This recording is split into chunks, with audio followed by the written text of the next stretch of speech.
First, a caveat. In order for a pastor to preach a challenging homily, he needs credibility in his community. He needs to have built up enough trust and respect among the people of his parish that they are still willing to listen to him when he says difficult things. Now, I don't think I have the credibility to preach this homily, but I'm going to anyway, because I think it's important. In doing so, I know that I am continuing to draw from the patience and long-suffering charity of our community. Thank you once again for enduring a fresh and overzealous young priest. Today is the solemnity of our Lord Jesus Christ, King of the universe, a day on which we remind ourselves of the powerful truths conveyed to us in the reading from Colossians. For in him were created all things in heaven and on earth, the visible and the invisible, whether thrones or dominions or principalities or powers. All things were created through him and for him. He is before all things, and in him all things hold together. He is the head of the body, the church. He is the beginning, the firstborn from the dead, that in all things he himself might be preeminent. Jesus is the King of the church, the King of the universe, the King of everything. So it is arresting and astounding that the image of Jesus given to us by the church today is the image of Jesus hanging on the cross. The cross was reserved for the worst criminals, the lowest of the low.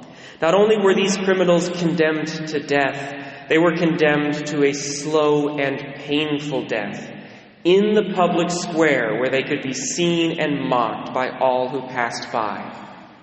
They were stripped naked in a show of utter powerlessness and a complete denial of human dignity.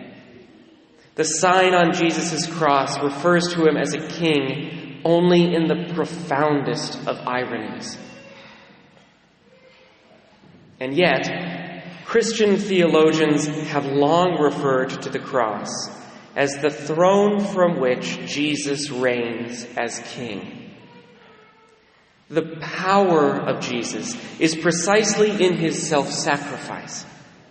It is because Jesus abandoned himself completely, going all the way to the cross, that he has been given power over all creation. Jesus is King of the universe because true and lasting power comes from self-sacrifice. And his sacrifice was the greatest sacrifice of all time. This, my friends, is the core moral teaching of Christianity, that true love consists in forgetting ourselves and focusing on the other, that true power comes from giving power away. This demand of utter selflessness is what makes, and has always made, Christianity a true counterculture and a threat to the dominant society of every era. Now, contrast this to our current political climate.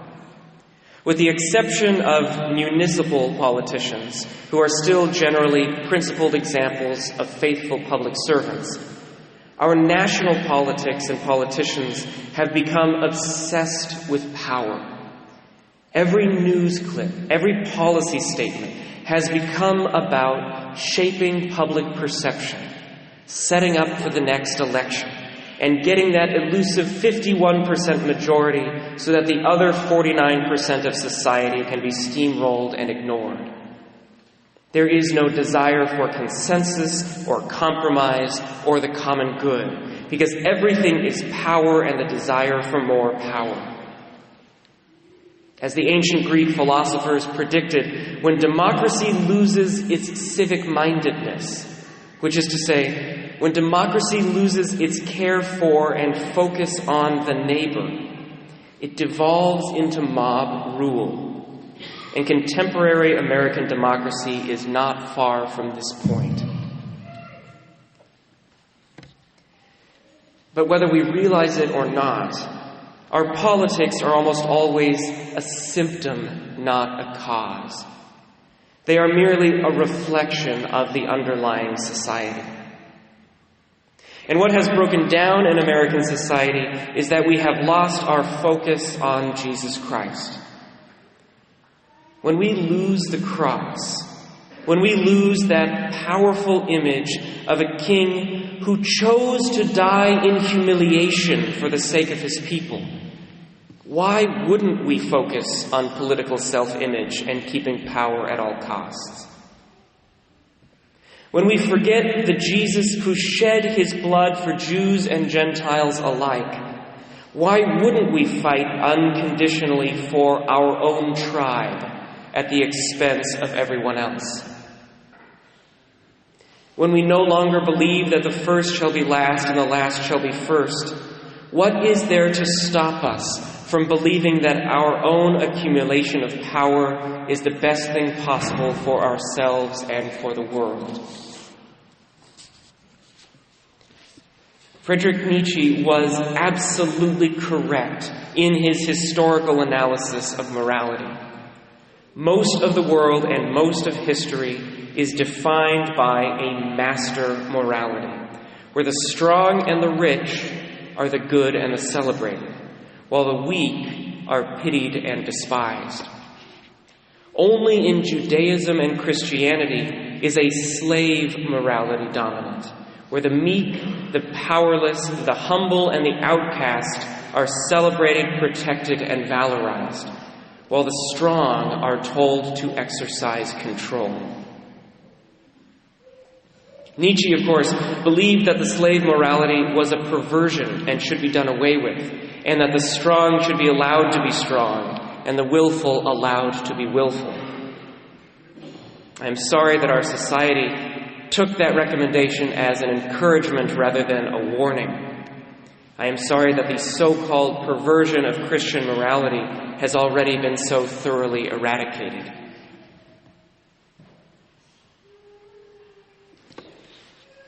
My friends, it is for this reason that I am so sad, so disappointed every time I see an indication that a Christian or a Catholic has chosen their politics over their religion. You see, if we follow Jesus Christ first and foremost, our politics will take care of themselves, and our society will automatically become just. But if we follow our politics first, there is no guarantee that our democracy will not devolve into vicious power plays and mob rule. If we follow our politics first and do not base them on Jesus Christ, even our quest for justice is doomed to perpetuate injustice. Unfortunately, we have every indication that the great majority of Americans now choose their politics over their religion.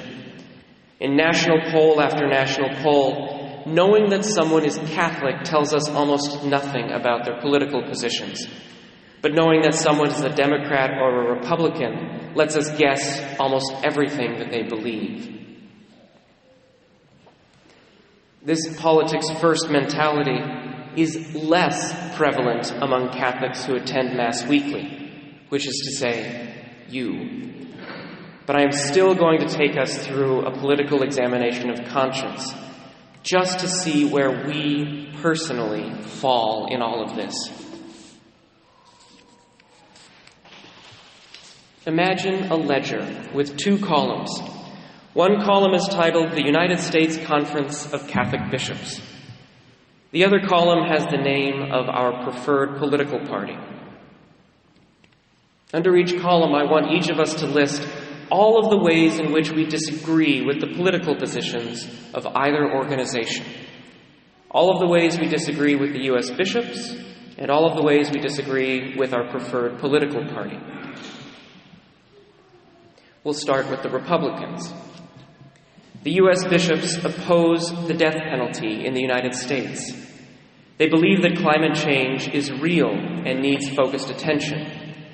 They believe that everyone has a right to basic health care. They believe that our country still has a serious problem with racism. And they strongly believe that our immigration system is unjust and needs reformed, including a way to care for the many undocumented people already here. In all of these things, are we more likely to side with the U.S. bishops or the Republican Party? Now, the Democrats. The U.S. bishops believe that abortion should be outlawed in every case. They believe that marriage should be reserved to a man and a woman. They believe that biological sex is an essential, unchangeable aspect of a person. They support conscience protections for anyone who does not wish to participate in abortion, contraception, or a same-sex marriage. And they oppose the use of tax dollars to fund abortion or contraception, at home and overseas. In all of these things, are we more likely to side with the U.S. bishops or the Democratic Party?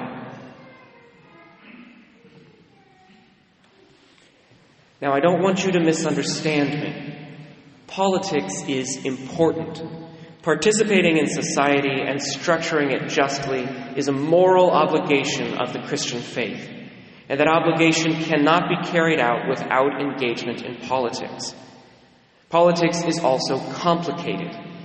I have been deeply involved in serious debates about every topic I just mentioned, and I know how people of goodwill can come to different conclusions on all sorts of political issues. The point of that exercise was not to say that we cannot have doubts or struggles with the teachings of the Church. I know many of us do. The point was to ask, on the whole, when the two come into conflict, do we generally favor our faith or our politics? When we are forced to make a choice, do we find it easier to ignore our bishops or our party leaders? If we have more disagreements with our bishops than our politicians, we really need to ask ourselves why that is and what it means about our priorities.